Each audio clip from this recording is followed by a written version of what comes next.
porque nós, no fundo, digamos, aquele questionário que, de certo modo, a Ana já os distribuiu, de certo modo já incidiu sobre algumas coisas que eu vou aqui dizer, é só, de certo modo, solidificarmos um bocadinho mais conhecimento e pelos vistos, vocês já têm esse conhecimento do que é a legislação em vigor e isso é importante. Vamos aqui falar das faltas para assistência inadiável aos filhos e às filhas, quer por doença, acidente de menor de 12 anos, independentemente da idade, desde que tenha deficiência, doença crónica ou oncológica. Tudo isto carece, nomeadamente para as deficiências e as doenças crónicas e a questão da doença oncológica, carecem efetivamente de comprovação. Não é? E, portanto, este direito ela confere 30 dias por ano, durante todo o período de internamento, em caso de hospitalização, sem limite de idade para portador de deficiência, doença crónica ou oncológica. Reter isto, portanto, reter que há aqui uma diferença entre os menores de 12 anos e, efetivamente, aqueles que, portadores de deficiência ou doença crónica ou oncológica, que não têm limite quanto à idade. O direito aqui também pode ser partilhado, como há pouco se tinha falado, dos avós, em substituição dos pais, e confere o direito a um subsídio correspondente a 100% da remuneração de referência. Portanto, isto, digamos, houve aqui umas alterações que ocorreram em 2009 e em 2019, e esta é a nova redação. As faltas para assistência inadiável aos filhos e às filhas também têm aqui na lei consagrado um limite, são até aos 30 dias por ano, ou durante todo o período de internamento, ou seja, os períodos de internamento são sempre englobados, digamos, se forem só períodos de internamento, digamos, o limite é 30, mas o período de internamento também entra nestes 30 dias. Em caso de hospitalização, a filho menor de 12 anos e independente da idade com deficiência ou doença crónica, também comprovado. Depois, há também o direito a faltar até 15 dias por ano em caso de filho com 12 anos ou mais de idade, ou seja, a filho maior, neste caso, que faça parte do agregado familiar, ou seja, existe aqui uma diferença entre os 30 dias e os 15 dias. Há também para estes filhos que fazem parte do agregado familiar um direito acrescido. E cada filho, por cada filha, cresce mais um dia, ou seja, se for um dia, digamos, se forem 2 filhos, cresce um dia por cada filho, se forem 3, mais um dia por cada filho. E este subsídio também é correspondente a 100% da remuneração de referência. Enfim, está aqui uma nota, digamos, feitas as contas, às vezes não é exatamente os 100%, digamos, da remuneração de referência, mas, de qualquer modo, em termos práticos, como não se faz retenção de IRS, corresponde a estes 100%. E esta também é uma alteração de 2019. Posso colocar uma questão? É só para perceber, temos também o entendimento o internamento não acresce, só limita as faltas. Está aqui está. Estende. Só 30 dias, sempre percebi. Até 30 não há dias. limite. A minha dúvida era outra. Era... Se houver o internamento, é durante o período de internamento. Não, isso eu não tenho dúvidas. A minha questão é se o internamento não é considerado para os 30 dias ou se é considerado para a contagem dos 30 dias. Não. É só os 30 dias, pode ser mais 30 dias mais o internamento. Então, o internamento não está englobado nos 30 dias. É essa a minha questão, porque acho que... Não, tal como também cresce quando a trabalhadora grávida está em internamento.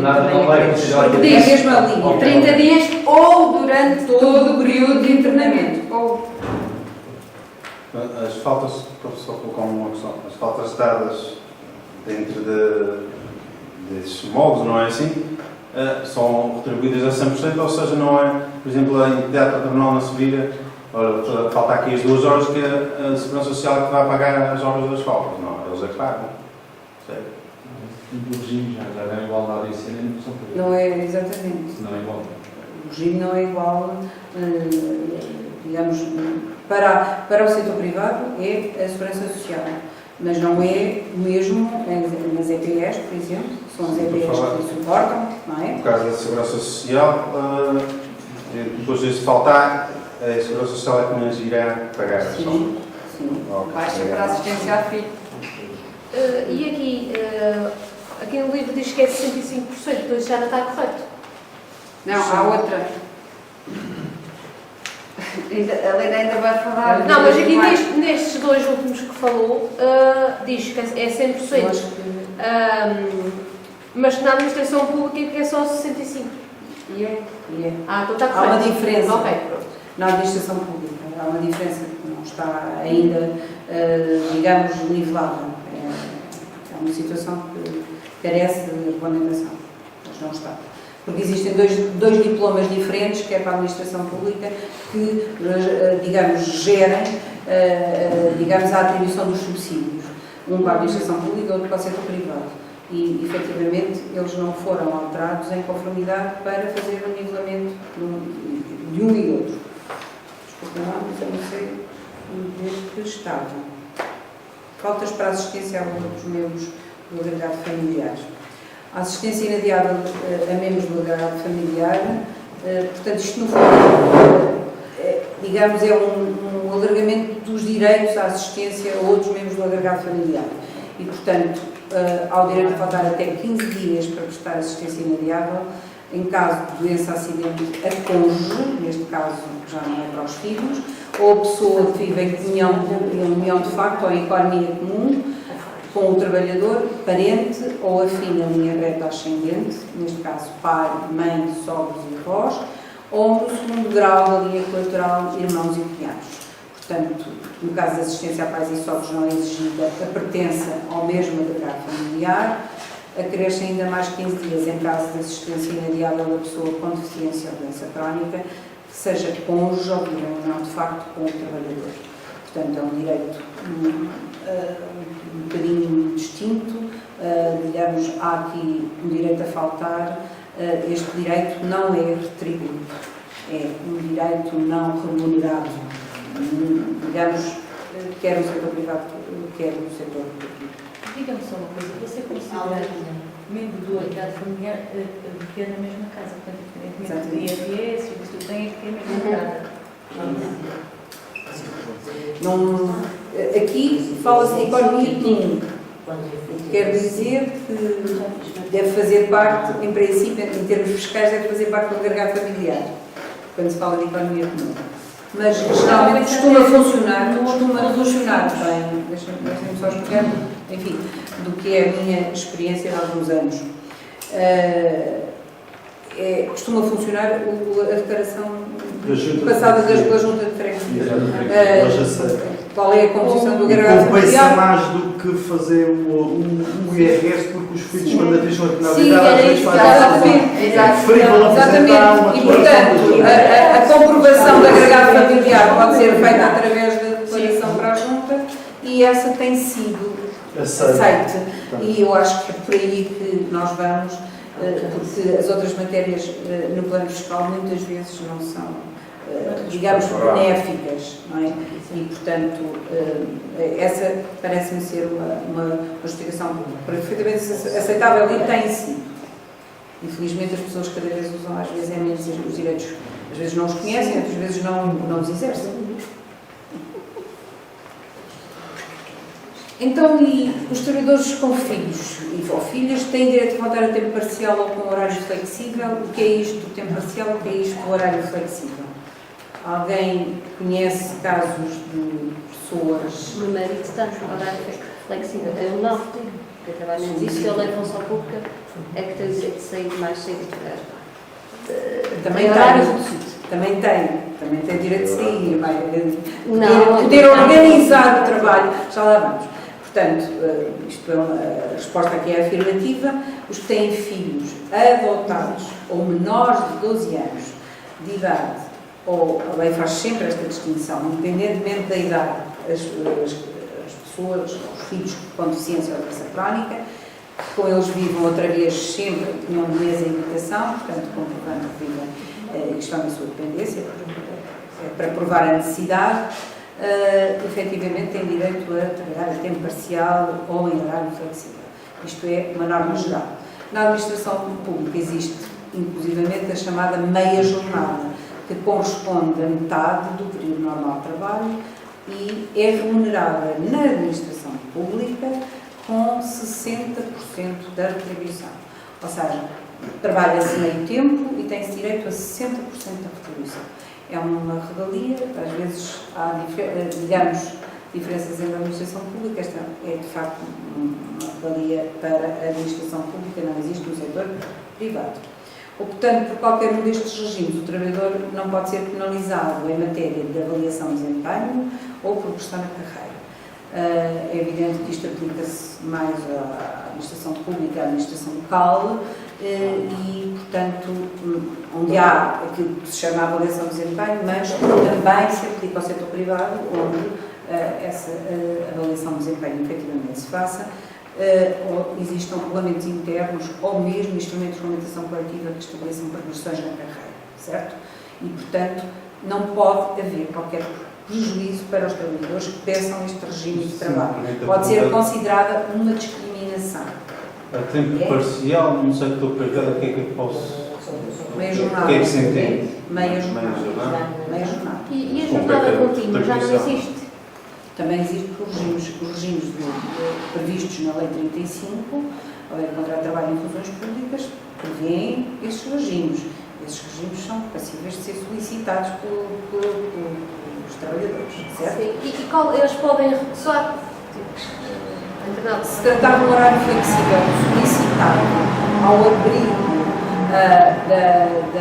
do Código do Trabalho, ele está sujeito ao regime do Código de Trabalho. Efetivamente, se for solicitado apenas sem um invólucro, ou seja, sem a fundamentação do Código de Trabalho, pode não ser concedido. Mas a jornada contínua estava ligada à parte dos filhos com menores de 12 anos? Também está, sim. Mas é uma forma de organização do trabalho passível de ser solicitada. Sim. Carece da aprovação da entidade empregadora e carece do parecer da CIT. Da CRIT, neste caso, na região aqui. Mas eles, para negarem, têm que ter tipo uma justificação plausível. Já vamos Vamos falar mais à frente, peço desculpa. aqui já. Portanto, para o exercício deste direito a tempo parcial ou horário flexível, o trabalhador deve comunicar por escrito à entidade patronal com 30 dias de antecedência para quando quer exercer esse direito. Portanto, tudo formulado por escrito. Deve ser apresentada uma declaração. Eu costumo aconselhar a que se faça isso, ou então dizer e declarar na própria pedido que o menor faz parte do agregado familiar. Se isto não existir, é uma falta de requisitos. Depois, indicação do prazo previsto, nos termos legais já vamos verificar qual é, indicação de que o outro progenitor não está ao mesmo tempo no gozo do direito, apenas se tratar de devido horário e tempo parcial. No tempo parcial é preciso sempre, digamos, dizer quem é que vai exercer o direito. Não podem estar os dois a exercer, neste caso, ao mesmo tempo. E a recusa deste regime por parte da entidade patronal tem um prazo de 30 dias para ser, de 20 dias para ser apreciado pela entidade empregadora ou pelo serviço, que efetivamente deve apresentá-lo sob forma de uma resposta fundamentada.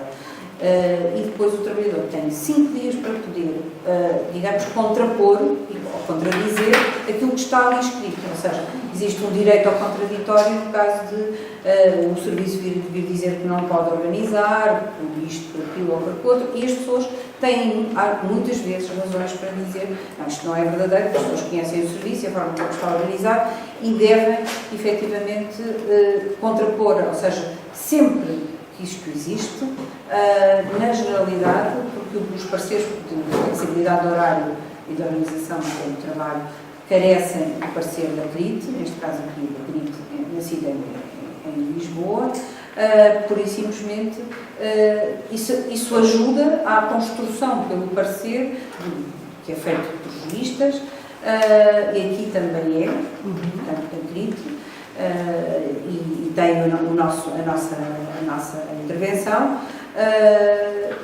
digamos, é muito mais importante do que não dizer nada perante uma recusa.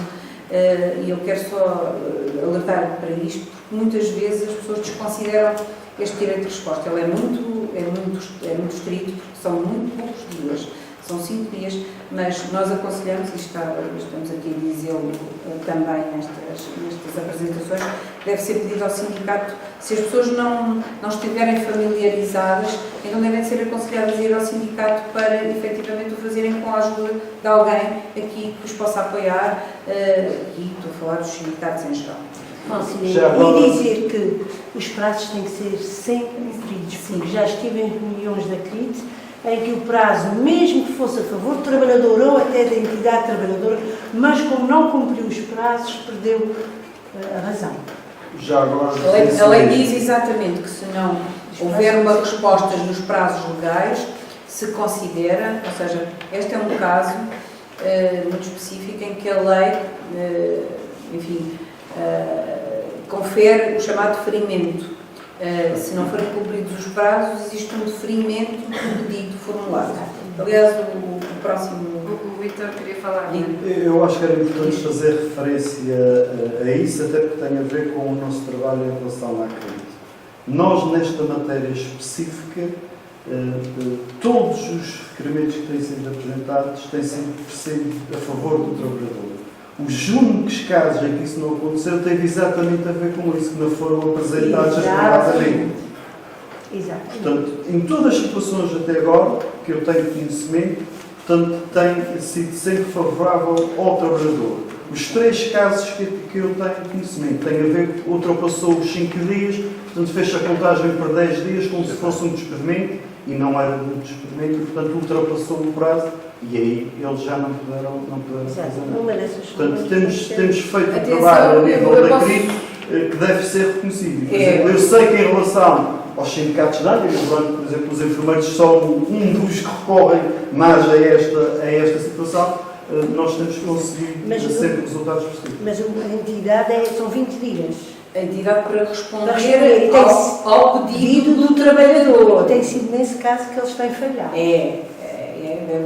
Muitas entidades não respondem e isso confere direito ao reconhecimento por parte da CRIT do que está deferido, porque a lei assim prevê, no artigo 57,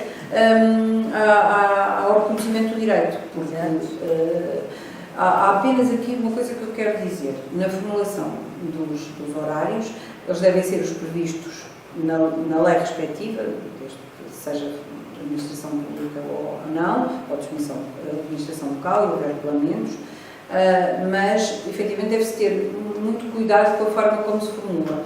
Eu não posso fazer um pedido qualquer, eu não posso fazer um pedido que não esteja compreendido nem no horário de funcionamento, nem nos horários praticados, porque não há horários expressamente organizados. A lei, digamos, temos feito sempre uma interpretação, enfim, não tão lata, eventualmente quanto seria desejável, mas não temos, porque, digamos, não podemos obrigar a que exista uma reformulação total do serviço. Temos que encontrar um horário de funcionamento. Eu estou a lembrar dos enfermeiros que, de facto, pedem muito, por exemplo, o horário flexível, não é? Mas eles, digamos, quando eles são desenquadrados dos turnos que existem, muitas vezes não podem ser considerados, porque eles não estão lá, não é? E, portanto, não é passível nós organizarmos um horário especificamente só para uma pessoa, tendo em conta que essa pessoa faz parte de uma organização, não é? Portanto, o legislador não entendeu que isto deveria ser assim e, portanto, não pode ser assim. E, digamos, quando as pessoas pedem horários que não estão integrados nos horários de funcionamento ou nos horários praticados nos serviços, efetivamente, muitas vezes podem não ser considerados. Pode haver uma recusa fundamental, não é? Quero alertar para isto porque isto também acontece. E às vezes há alguma incompreensão, quer dizer, tenho direito, não, mas o direito não é um direito ilimitado, não é? É um direito que está condicionado por, efetivamente, a organização do serviço e a forma como ele está organizado. Por isso, que quando algumas recusas também são feitas, o horário obedece a todos os requisitos, mas as recusas às vezes não estão nem fundamentadas, às vezes, outras vezes é porque acham que o trabalhador não tem direito, e é esse o fundamento. Na maioria dos casos, estou a falar da CIT, mas vi este último da CRIT, que vai ser votado agora dia 19, penso eu, que a Luísa me disse que ia estar presente, e digamos que é uma ultrapassagem de prazo, exatamente, num cumprimento do prazo. Posso? Sim, com certeza. Mas já agora aproveito só para chamar a atenção que, para a experiência que nós temos sobre isto, tão ou mais importante do que o requerimento de ter os requisitos legais, esta é a questão que tem que ter, mas é o enquadramento da necessidade efetiva de existir o direito. E muitas vezes, acredito que se debate, é que o requerimento não enquadra o histórico, digamos assim, da necessidade daquele horário. Muita gente depois faz, alguns trabalhadores fazem um requerimento simples, só mencionando o artigo, a linha, isso não basta, é preciso demonstrar a necessidade efetiva para ajudar depois a CRIT a dar razão ao que se tem. Eu quero apenas dizer o seguinte, relativamente àquilo que eu considero que o cumprimento dos requisitos é essencial.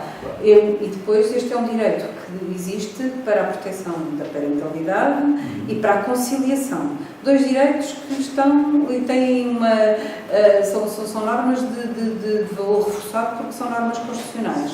E se a pessoa disser que é para fazer face às necessidades com os menores, ou com o filho que tem doença crónica, não é? Por exemplo, pode acontecer. É óbvio que está a fundamentar. Não precisa de contar a história toda da vida da pessoa, no meu entender. Porque não é isso que a lei diz. A lei diz que é preciso. Por isso mesmo é um direito em função daquela pessoa, daquela criança ou filho, que faz parte do agrado familiar. Isso sim, é preciso dizer, portanto. Agora, não é preciso, no meu entender, não é preciso contar uma história, é preciso fazer, às vezes, um mínimo enquadramento de que esta é uma necessidade. Na generalidade, as pessoas dizem que é uma necessidade de cumprir também horários com as creches e com as escolas, não é? E essa, para mim, essa relação da necessidade com, por exemplo, essa invocação, digamos, o cumprimento daquilo que a lei exige. E não tem sido entendido, digamos que isso não seja que necessite-se contar a história toda da vida da família para efetivamente conseguir o direito. Outra coisa é responder à recusa de uma forma fundamentada. Se calhar o problema é uma característica nossa. Mas eu não estou em desacordo com Não, mas eu vou exemplificar, porque se calhar é uma particularidade da profissão. Muitas vezes os colegas, mas as colegas, recorrem a isto portanto, porque pretendem um horário diurno, deixar de ter o chamado roman, o apoio aos filhos, a creche, e depois são confrontadas com um progenitor, o pai, um companheiro, o que quer que seja, com o horário fixo. E isto dificulta porque um dos membros do agregado familiar já tem um horário compatível com a necessidade da criança. Por isso é que eu... Desculpe, permita-me discordar, porque é assim, não há nada na lei, mas nada na lei, que diga que a pessoa queira exercer ou queira pedir este horário e que não o possa pedir, mesmo que se o outro progenitor tiver um horário. Pode pedir, não há. Isso foi o que nada aconteceu. na lei. Foi isto que aconteceu, que o que Não há. disseram foi isto. Se o pai tem este direito, porque tem um horário que pode ser mais reduzido e eu trabalho por turnos, ele é que tem pedido e não pode pedir. Não há nada na lei. Desculpem, não há nada na lei que diga isso. Agora, não há nada. completamente Acredito que em meios, enfim, mais pequenos, e até nas estruturas, eu vejo isso, tenho essa experiência nos EPEs, nos estabelecimentos hospitalares. Isso às vezes causa, e até causa algum frisson e mal-estar. Mas é assim, nós temos que entender que os direitos existem, são para ser exercidos e são uns direitos que também se referem à proteção dos menores. E, portanto, também é nessa ligação com a proteção dos menores que nós devemos ver estes direitos. E temos que encontrar aqui uma forma das organizações, sejam privadas, sejam públicas, ou cooperativas, pura e simplesmente ou poderes locais, não interessa, terem esta compreensão sobre estas necessidades. Porque os menores não podem ficar sozinhos em casa. Existe um dever de vigilância, que é, aliás, punido se acontecer que as crianças estejam, por exemplo, sozinhas em casa. E não é por acaso, e também não é por acaso que nós, a Comissão, neste último congresso que foi levado a cabo, nós já estamos a tentar alargar e a solicitar que existam medidas governamentais, porque consideramos que um menor de 12 anos ficar sozinho é problemático, em alguns casos, não é? E no fundo a nossa lei é como se achasse que tinha que ser até aos 12 anos, exceto nos outros casos de doença, não é? Mas, digamos, vocês vejam, e isto não existe nos países nórdicos. Os países nórdicos é quase, na maioria dos casos é até à maioridade, até ao limite quando se atinge a maioridade. Portanto, calma que isto é preciso... Aquela camarada tinha duas questões para colocar. A primeira, isso pode-se fazer, por exemplo, várias vezes? Por exemplo, um pai que precise de apoiar os filhos nas férias do verão, por exemplo, que são 3 meses. Pode pedir todos os anos, ou isso não se pode fazer? Isto o período, a pessoa pode indicar o período em que precisa, não é? Mas digamos que quando se pede uma alteração do horário, perde-se com alguma, digamos, com alguma relação com a situação. Ora, se o horário for para fazer face ao apoio à criança em casa, enfim, a lei não estabelece... Se o direito é até aos 12, só estabelece uma ligação, digamos, à idade da criança, não é? Nunca se tinha colocado para mim, nunca ninguém colocou essa questão nunca pensei nela, mas também não vejo que seja uma obstaculização pedir que se lhe possa organizar o horário apenas naqueles meses. Sim. E, eventualmente. Não me parece que isso seja um pedido que seja inviável. Que seja inviável, ou seja, que a lei obstaculiza que se faça. Não é? Outra coisa é saber se é possível de organizar algo, digamos, e depois temos que ver se o serviço vai fundamentar alguma coisa, não é? Portanto, mas até aos seus limites, não me parece que isso não seja possível. Nunca vi esse pedido ser feito. Nunca. Ou seja, quando as pessoas pedem até ao limite da idade das crianças, ou até, às vezes pedem por menos tempo, e quando a CICA, digamos, tem dentro dos seus parceiros, quando até não se cumpre com o limite que se quer, ou seja, com os anos em que se quer esse horário atribuído, até aos limites, entendemos que ele é pedido até ao seu limite máximo dos 12 anos, até à criança atingir os 12 anos. É isso que temos entendido. Mas, quer dizer, não vejo essa obstaculização a que se peça e depois logo se verá se há fundamentos para dizer que não se pode organizar, porque pode haver mais possibilidades de uma recusa fundamentada, não é? É que um serviço diga, ou que uma entidade empregadora, que não pode estar a gerir as situações naquele período reduzido das férias. Mas eu também penso que isso é compatível, porque as férias têm sempre que resultar de uma outra organização, não é? Há sempre necessidades de conciliar, mas é algo que eu nunca pensei muito, porque nunca me foi colocada uma questão dessas. Nós, já agora vou dar um exemplo, nós temos um exemplo deste caso no Cita 7, tem a ver com uma senhora que trabalha no continente de Ponta Delgada, em que o marido dela vai para o atum de mais ou menos de maio até setembro. E, portanto, ela requer todos os anos, de maio a setembro, e justifica com uma ausência dele, e tem sido sempre assim. Portanto, todos os anos ela faz o que Tá. Esta, digamos, é uma dinâmica tem a ver, completamente portanto, ele diferente. sai sempre naquela altura, é a altura em que se fecha E ela o fica outono, só. o outono tem sido aqueles E ela que fica estão como 3, se 4 fosse- meses fora, Exatamente. ela fica só e fica como se fosse uma família Portanto, monoparental. ela faz o horário todo seguinte e sai Pronto, mais cedo. digamos aí, é como se existisse, no fundo a pessoa perde até aos limites da criança, mas está um pedido feito com uma regularidade. Essa regularidade é à partida conhecida do empregador. Ou seja, E ela faz a fundamentação das duas situações, em relação à criança, mas também em relação à Claro, profissão muito do bem, cônjuge. mas parece-me perfeitamente passível e lógica e até retenho com agrado que a entidade empregadora, neste caso, E até eles são extremamente complicados. Portanto, Pois, não são- uma cai. Portanto, estamos a falar de uma entidade mesmo extremamente sim, complicada. mas Mas eles têm permitido tem isso ao longo dos anos. permitido, digamos, tem acolhido bem esse pedido, sim. Outra dúvida era sobre a contagem de tempo de serviço. Conta como é que funciona? Não, estou a dizer é que não pode haver qualquer prejuízo do exercício destes direitos. Ok.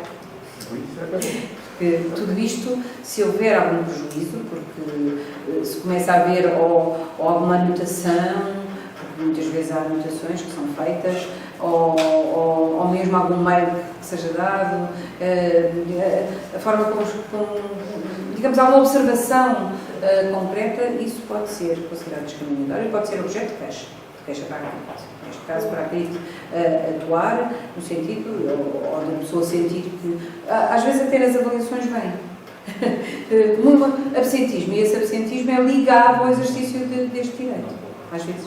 O camarada do CEP queria dizer alguma coisa. Desculpe, voltei a insistir na questão da caracterização, mas é se algo influenciado pela nossa especificidade. E outra questão já agora, que é um direito que está salvaguardado, está ligado a direitos fundamentais, mas há aqui uma questão que é o superior interesse do serviço, estou a falar dos serviços de saúde.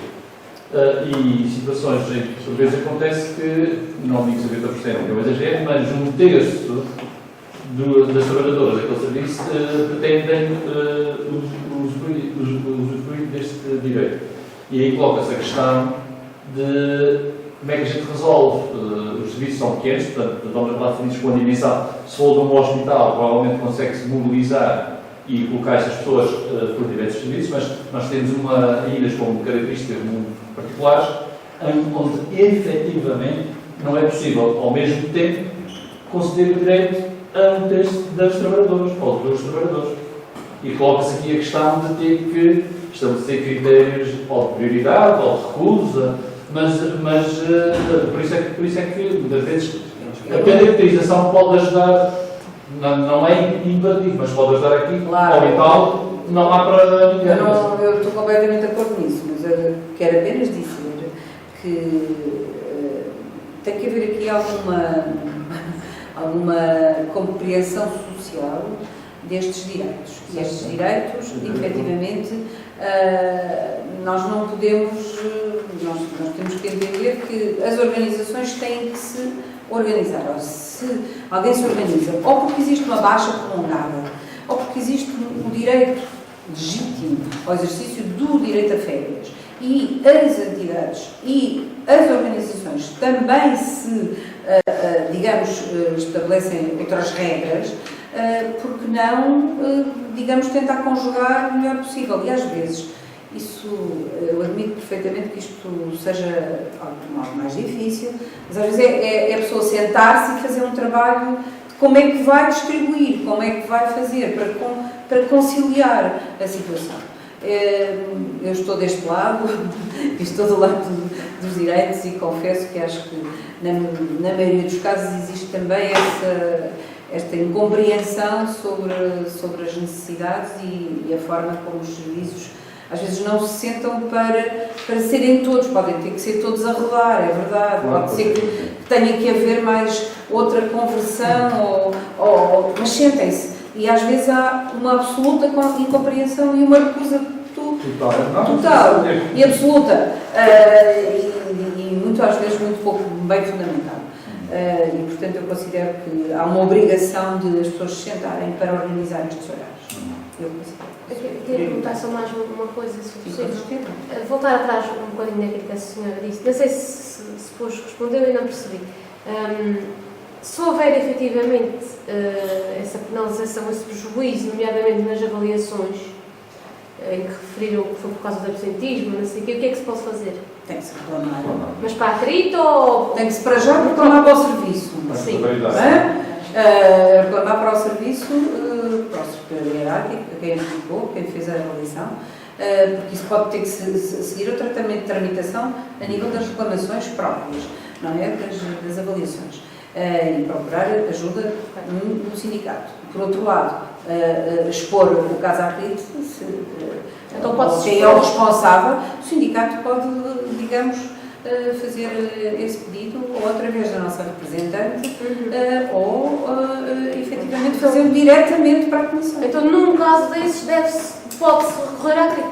Pode. Ok. Sem dúvida. Acredito que está lá para... Mas tem que se fazer queixa primeiro. Eu, em relação à crítica, tenho que dizer uma coisa por experiência própria. Aquilo que o Branco estava a dizer, a fundamentação e o enquadramento que a gente faz é muito importante. A crítica é constituída pelos parceiros sociais, certo? E a UGT nos Açores é patrão, é entidade patronal, volta ao lado deles. Portanto, é preciso que perceba isso. Portanto, quando nós fundamentamos bem aquela situação, o próprio parecer deles, eu tenho ali 2 exemplos. Nós fomos buscar não só a situação da pessoa, as consequências que tinha, o enquadramento constitucional, que aquilo violava princípios da Constituição. Eles fizeram um parecer igual ao documento que nós enviamos.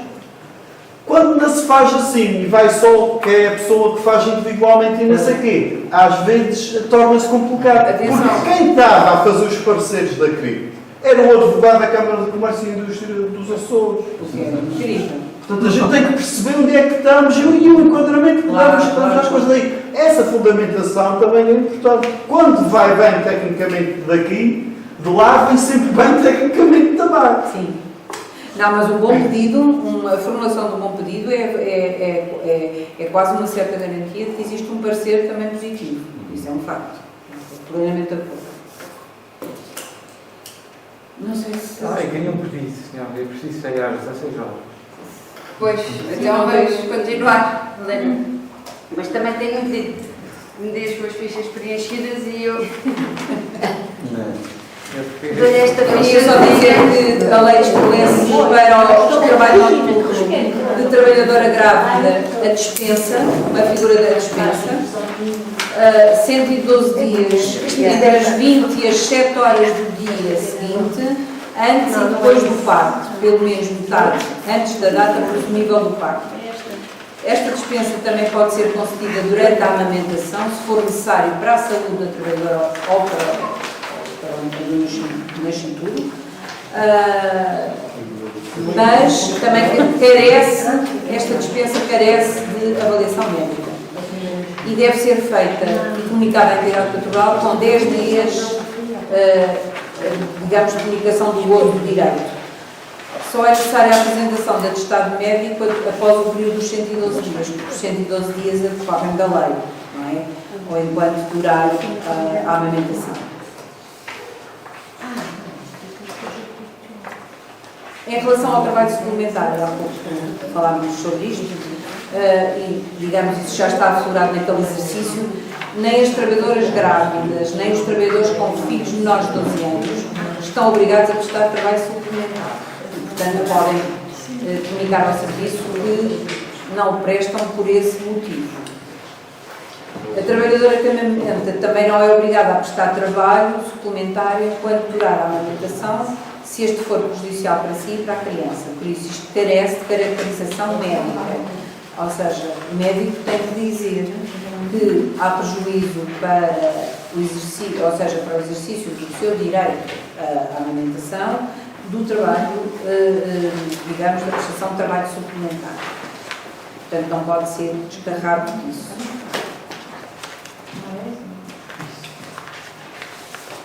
Dizer só aqui que também existem dispensas para os regimes de adaptabilidade Alguns deles já foram banidos no código, mas outros ainda existem, por lá, nomeadamente a adaptabilidade grupal. As grávidas puérperas ou lactantes, mediante atestado médico, que comprove o prejuízo para a saúde e segurança, ou para a amamentação, têm direito de dispensa de trabalho em regime de adaptabilidade. Este direito também se estende à alocação, desde que o horário, tem que haver aqui uma ligação entre o horário da alocação, ou seja, seja afetado por esse facto. E aí pode ser usado este direito da alocação, que também pode ser usado pela mãe do pai, como sabem. Portanto, esta dispensa abrange o pai ou a mãe em caso da alocação. Quer o regime da adaptabilidade grupal, quer o banco de horas, não se aplicam a trabalhadoras com filhos até aos 3 anos, salvo se concordarem no escrito com estes regimes.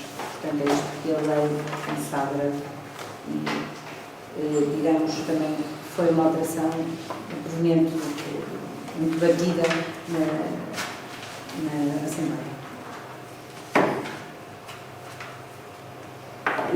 Nós, digamos, já temos o regime de teletrabalho, não é para nós desconhecido, nós portugueses, porque o regime de teletrabalho para filhos menores de 3 anos também existe, já consagrado no Código de Trabalho, e ele não é um privilégio para nós, ou seja, eu considero que ele tem muitos prejuízos para os trabalhadores e é muito contrário, digamos, a uma vida com normalidade social e prejudica a atividade sindical, mas de qualquer modo é possível estabelecer pedidos de horário de teletrabalho para filhos menores de 13 anos.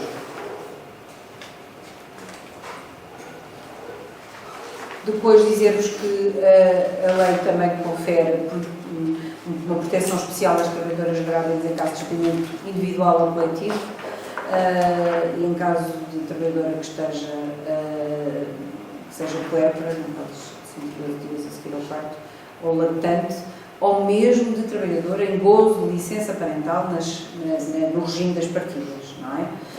Portanto, a proteção em caso de despedimento abrange e está sujeita a parecer prévio da CID, não há nenhum despedimento deste nível que possa ser concretizado sem que exista um parecer prévio da CID. E se ele não existir ou não for pedido, só pode ser, as entidades empregadoras só podem concretizar através de sentença judicial que o reconheça.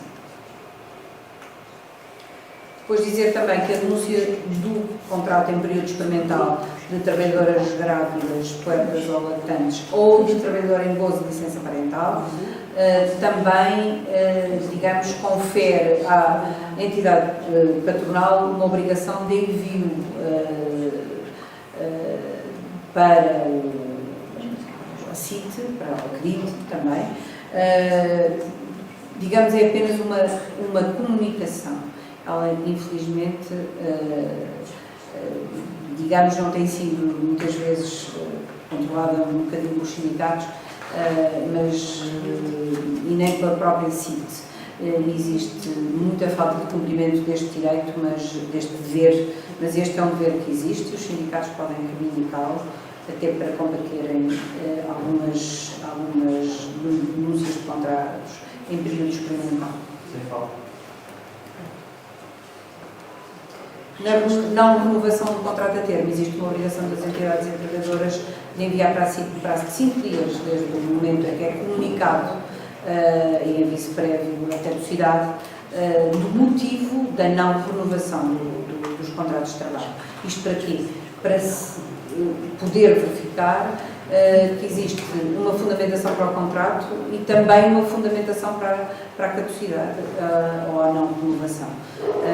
E para sabermos se existe alguma relação direta ou indireta com a situação de grávida, portanto, ou de trabalhador em gozo de licença parental, porque pode-se tratar de uma situação de discriminação.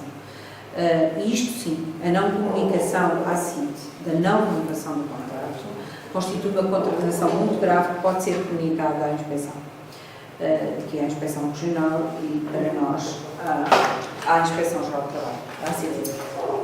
A Ana vai agora debruçar-se um bocadinho sobre os subsídios. É só fazer-vos uma súmula, isto está no livrinho, mas pelo menos fazermos aqui uma súmula juntos. Então, quanto ao risco clínico durante a gravidez, este subsídio é exclusivo também, e a remuneração de referência é 100%.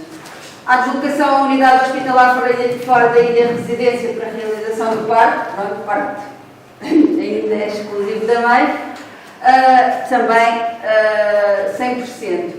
E depois, o risco específico durante a gravidez também é exclusivo da mãe e a remuneração também já é 100%. Esta remuneração era a 65%, mas com as últimas alterações passou a 100%. Depois, os subsídios parentais iniciais, 120 dias, se for gozado só pela mãe, há uma remuneração de referência, 100% da sua remuneração de referência, mas pode ser gozado também pelo pai, desde que a mãe goza as 6 primeiras semanas. 150 dias, se for gozado só pela mãe, temos 80% da remuneração de referência. Se for partilhado pelo pai, pelo menos 30 dias, temos a 100%. Depois, os 180 dias, é mesmo obrigatória a partilha e a remuneração de referência são os 83%. Depois, há um acréscimo de 30 dias para parto ocorrido prematuramente, até às 33 semanas, e em caso de gêmeos, acrescidos 30 dias por cada gêmeo, além do primeiro, nestas licenças. Depois, a licença parental inicial exclusiva do pai, 20 dias obrigatórios e 5 dias facultativos, e a remuneração, 100% da remuneração de referência. E o subsídio parental, quer nos Açores, quer na Madeira, em todas as modalidades, tem um acréscimo de 2%. Ao nível do subsídio parental alargado, são os 90 dias, que é a licença complementar, pode ser usufruída quer pela mãe, quer pelo pai, e a remuneração de referência são 25%. Depois, para assistência a filho e filha, 30 dias durante todo o período de hospitalização de menor de 12 anos ou portador de deficiência ou doença crónica, pode ser usufruído pela mãe, pelo pai, ou então, em sua substituição, pelo avô ou pela avó. A remuneração são 100%. 15 dias, se a criança for maior de 12 anos, também pode ser usufruída pelos que eu disse anteriormente. E a remuneração de referência são 65%. Depois, para assistência a filho com deficiência, doença crónica ou oncológica, pode ser gozado um período até 6 meses, prorrogável até 4 anos, medicamente atestado. Em caso de doença prolongada em estado determinado, não há limite de licença. Não, é mesmo. Isto pode ser usufruído pelo pai ou pela mãe e confere um subsídio de 100% da sua remuneração de referência. Depois, o subsídio para assistência à NET, no caso de filhos menores de 16 anos, pode ser usufruído quer pelo avô, quer pela avó, e também confere a um subsídio de 100% da remuneração de referência. Passando aqui quase ao fim, se quisesse ir, não tem problema. Obrigada. Obrigada, até à próxima. Obrigada. Bom trabalho, obrigada. Então, como eu tinha dito inicialmente, nós queremos privilegiar estas matérias na contratação coletiva, e este também é um bocado o intuito e a parte final destas ações. Constituem meios, posso pedir ali a ajuda ao Vítor, são meios, e acho que vocês todos sabem, são meios valiosos na consagração de direitos, peço desculpa. Podemos colocar na contratação coletiva, negociação coletiva, conteúdos mais favoráveis à lei, não é? Mais favoráveis ao trabalhador, e também é essencial fortalecer e reforçar os conhecimentos de quem negocia os contratos coletivos. Nesse sentido, vamos para o exercício 3, que é o final mesmo aqui da nossa ação, que eu já tinha falado. E então, o que é que vos pedimos? Antes do exercício, posso? Claro. É só uma nota, não sei, desde que eu entrei não percebi, se foi dito antes ou não. Tudo o que foi dito até agora Sim. é exatamente, eu vou falar porque é uma situação próxima que eu tenho. É exatamente aplicável nos mesmos termos a quem o tribunal nomear como tutor de uma pessoa que seja dada por... Que é responsável pela criança. Exatamente, é para a criança ou adulto, estamos a falar de um incapacitado. Exatamente a mesma situação. É exatamente o mesmo, é só porque isto Estas últimas assistência, é isso? é tem tutela, é o tribunal, Exatamente igual. Tem a tutela, é como se fosse o pai. é, exatamente, é isso. Então, Desde que esteja atribuída a justiça. Exato. qual é o objetivo deste exercício? Reforçar o papel da contratação coletiva em termos de direitos de maternidade e paternidade. Divididos também, como entenderem, elaborar um conjunto de propostas que poderão, por exemplo, integrar um caderno reivindicativo acerca desta temática. Por exemplo, o que é que, pensei um bocadinho, o que é que vocês poderiam colocar num caderno reivindicativo para facilitar, dizer apenas o que a Ana disse, pode ser 3 ou 4 sugestões de que vocês, ao confrontarem-se com a realidade concreta de cada um dos setores que pertencem, o que é que seria bom que estivesse na contratação coletiva que beneficiasse, é mais nesse sentido. Sabendo nós que o quadro legal é um quadro, digamos, que não é um quadro favorável, digamos, carece de algum aperfeiçoamento e estamos sempre a pedi-lo e temos propostas para isso, mas o que é que seria importante levar à contratação, digamos, para além daquilo que foi aqui falado? Para além do que está na lei, sim, é mais isso. Digamos, o que é que muitas vezes, em cada local de trabalho, vocês sentem como seria importante estar na contratação para dizer, bem, para além da contratação, para além daquilo que a lei estabelece, também vocês se comprometeram a isto. E o que é que seria mais benéfico? O que é que era melhor para digamos, agilizar melhor estes direitos e o seu exercício? É no exercício dos direitos que nós temos problemas, não é? Mais. Já tivemos mais. Temos agora noutras áreas mais dificuldades.